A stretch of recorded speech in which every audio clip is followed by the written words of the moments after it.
10 വർഷങ്ങൾ കഴിഞ്ഞിട്ടും പ്രധാനമന്ത്രി നരേന്ദ്രമോദിയും കേന്ദ്ര ആഭ്യന്തരമന്ത്രി അമിത്ഷായും ഉൾപ്പെടെയുള്ള ഉന്നത BJP നേതാക്കളെ ഇപ്പോഴും വേട്ടയാടുന്ന ഒന്നാണ് ജസ്റ്റിസ് BH ലോയയുടെ മരണം. ഇക്കാര്യം അറിയുന്നതുകൊണ്ടാണ് കഴിഞ്ഞ ദിവസം പാർലമെന്റിൽ നടന്ന ഭരണഘടനാ ചർച്ചയിൽ തൃണമൂൽ കോൺഗ്രസിന്റെ തീപ്പൊരിയായ മഹുവ മൊയ്ത്ര ഈ കേസ് ഒരിക്കൽ കൂടെ അവരെ ഓർമ്മപ്പെടുത്തിയത്.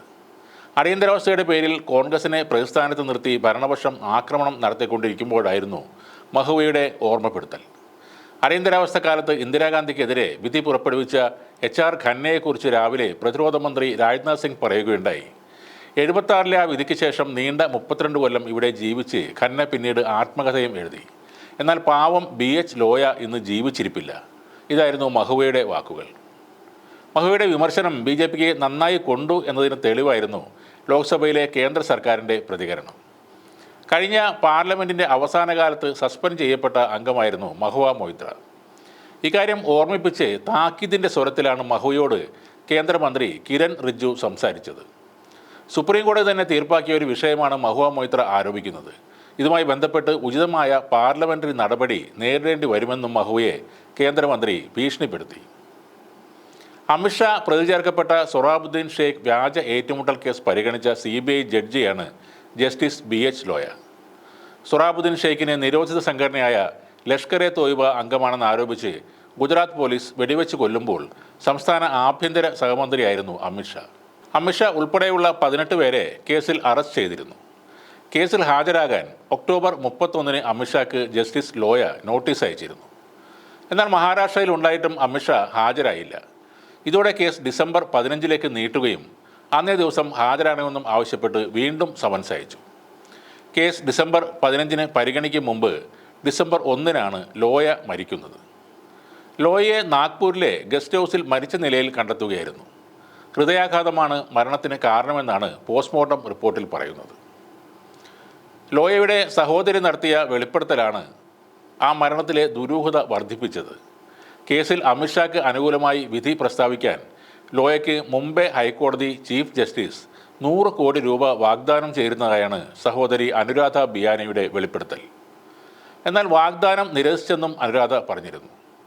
മരണം വിവാദമായെങ്കിലും അതിൽ ദുരൂഹത ഇല്ലെന്നാണ് പിന്നീട് സുപ്രീം കോടതി ഉത്തരവുണ്ടായത്. ലോയയുടെ സഹോദരിയുടെ വെളിപ്പെടുത്തലിന് പിന്നാലെ അദ്ദേഹത്തിൻ്റെ സുഹൃത്തുക്കൾക്ക് സംഭവിച്ച കാര്യങ്ങളെക്കുറിച്ചുള്ള കൂടുതൽ വിവരങ്ങളും പുറത്തുവരികയുണ്ടായി.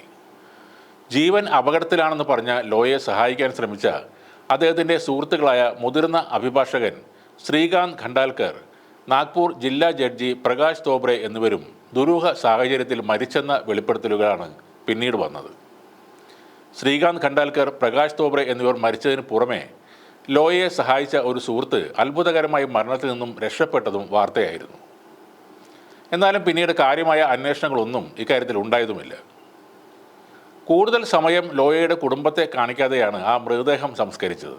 മൃതദേഹം പോസ്റ്റ്മോർട്ടം നടത്തിയതിൽ കൃത്രിമത്വം നടന്നുവെന്നും പോസ്റ്റ്മോർട്ടം നടത്തിയത് BJP നേതാവും മഹാരാഷ്ട്ര മന്ത്രിയുമായ സുധീർ മുങ്കന്തിവാറിയുടെ ഭാര്യ സഹോദരൻ ഡോക്ടർ മകരന്ദ് വ്യവഹാരെ ആണെന്നും കാരവൻ മാഗസിൻ റിപ്പോർട്ട് ചെയ്തിരുന്നു. എന്നാൽ രേഖകളിൽ പോസ്റ്റ്മോർട്ടം നടത്തിയ ഡോക്ടറുടെ പേര് NK തുറാം എന്നായിരുന്നു രേഖപ്പെടുത്തിയത്. ലോയയുടെ കുടുംബം ആരോപിച്ചതുപോലെ അദ്ദേഹത്തിൻ്റെ മൃതദേഹത്തിൽ മുറിവുകൾ ഉള്ളതായി ഒരു ആശുപത്രി ജീവനക്കാരനും പറഞ്ഞിട്ടുണ്ടായിരുന്നു. കല്ലുകൊണ്ടുള്ള ഇടി കിട്ടിയതാവാം ആ മുറിവെന്നാണ് പറയുന്നത്. ആക്രമണത്തിൽ തൊലിയിൽ പൊട്ടലുമുണ്ട്. മൃതദേഹം പൊതിഞ്ഞ തുണിയുടെ തലഭാഗത്ത് രക്തം കട്ട പിടിച്ച നിലയിലായിരുന്നു. ആ ഭാഗത്തുള്ള മുടി രക്തം കൊണ്ട് ഒട്ടിപ്പിടിച്ചിരുന്നു. എന്നാൽ ഇതൊന്നും റിപ്പോർട്ടിൽ എഴുതാൻ തുറാമിനെ ഡോക്ടർ മകരന്ദ് അനുവദിച്ചില്ല. പകരം സ്വാഭാവിക മരണമെന്നും ഹൃദയാഘാതമാണ് കാരണമെന്നുമാണ് റിപ്പോർട്ടിൽ പറയുന്നത്. ലോയയുടെ കേസ് മുതിർന്ന ജഡ്ജിമാരെ ഏൽപ്പിക്കാതെ ജൂനിയർ ജഡ്ജിമാരായി ഏൽപ്പിച്ചതും വിവാദമായി മാറിയിരുന്നു. അന്നത്തെ ചീഫ് ജസ്റ്റിസ് ആയിരുന്ന ദീപക് മിശ്ര കഴിഞ്ഞാൽ സുപ്രീം കോടതിയിൽ സീനിയോറിറ്റിയിൽ മുന്നിലുള്ള 4 ജഡ്ജിമാർ വാർത്താ സമ്മേളനം നടത്തി ചീഫ് ജസ്റ്റിസിനെ വിമർശിക്കുന്നത് അടക്കമുള്ള സംഭവങ്ങൾക്കും രാജ്യം സാക്ഷ്യം വഹിച്ചിരുന്നു. 2018 ജനുവരി 12-നാണ് ജസ്റ്റിസുമാരായ ജസ്തി ചലമലേശ്വർ, രഞ്ജൻ ഗൊഗോയ്, മദൻ ബി ലോക്കൂർ, കുര്യൻ ജോസഫ് എന്നീ ജഡ്ജിമാർ കോടതി നടപടികൾ നിർത്തിവെച്ച് വാർത്താ സമ്മേളനം നടത്തിയത്. 2005 നവംബറിലാണ് സൊറാബുദ്ദീൻ ഷെയ്ഖിനെ നിരോധിത സംഘടനയായ ലഷ്കർ-e-തോയ്ബ അംഗമാണെന്ന് ആരോപിച്ച് ഗുജറാത്ത് പോലീസ് വെടിവെച്ച് കൊന്നത്. ഇവരെ ഒരു ഫാം ഹൗസിൽ താമസിപ്പിച്ച് ദിവസങ്ങൾക്ക് ശേഷം വെടിവെച്ച് കൊല്ലുകയായിരുന്നു. ഏറ്റുമുട്ടലിൽ കൊല്ലപ്പെട്ടു എന്ന് പറയുന്ന സൊറാബുദ്ദീനെ ബസ്സിൽ നിന്നാണ് പോലീസ് സംഘം പിടികൂടിയത് എന്നായിരുന്നു ആരോപണം. കേസിൽ അമിത്ഷായും മറ്റ് പോലീസുകാരും അടക്കം 18 പേരെ പ്രതികളാക്കി CBI കുറ്റപത്രം സമർപ്പിച്ചിരുന്നു. കേസുമായി ബന്ധപ്പെട്ട് 2010-ൽ അമിത്ഷായെ അറസ്റ്റ് ചെയ്തിരുന്നു. ഇതേ തുടർന്ന് നരേന്ദ്രമോദി മന്ത്രിസഭയിൽ നിന്ന് അമിത്ഷാ രാജിവെച്ചിരുന്നു. പിന്നീട് നരേന്ദ്രമോദി കേന്ദ്രത്തിൽ അധികാരത്തിലേറിയതിന് പിന്നാലെ അമിത്ഷാ അടക്കമുള്ളവരെ കേസിൽ നിന്ന് കുറ്റവിമുക്തരാക്കിക്കൊണ്ട് ചീഫ് ജസ്റ്റിസ് ആയിരുന്ന സദാശിവം ഉത്തരവിട്ടു. അതേ സദാശിവം തൊട്ടു പിന്നാലെ കേരള ഗവർണറായി നിയമിക്കപ്പെട്ടതും അന്ന് വലിയ ചർച്ചയായി മാറിയിരുന്നു.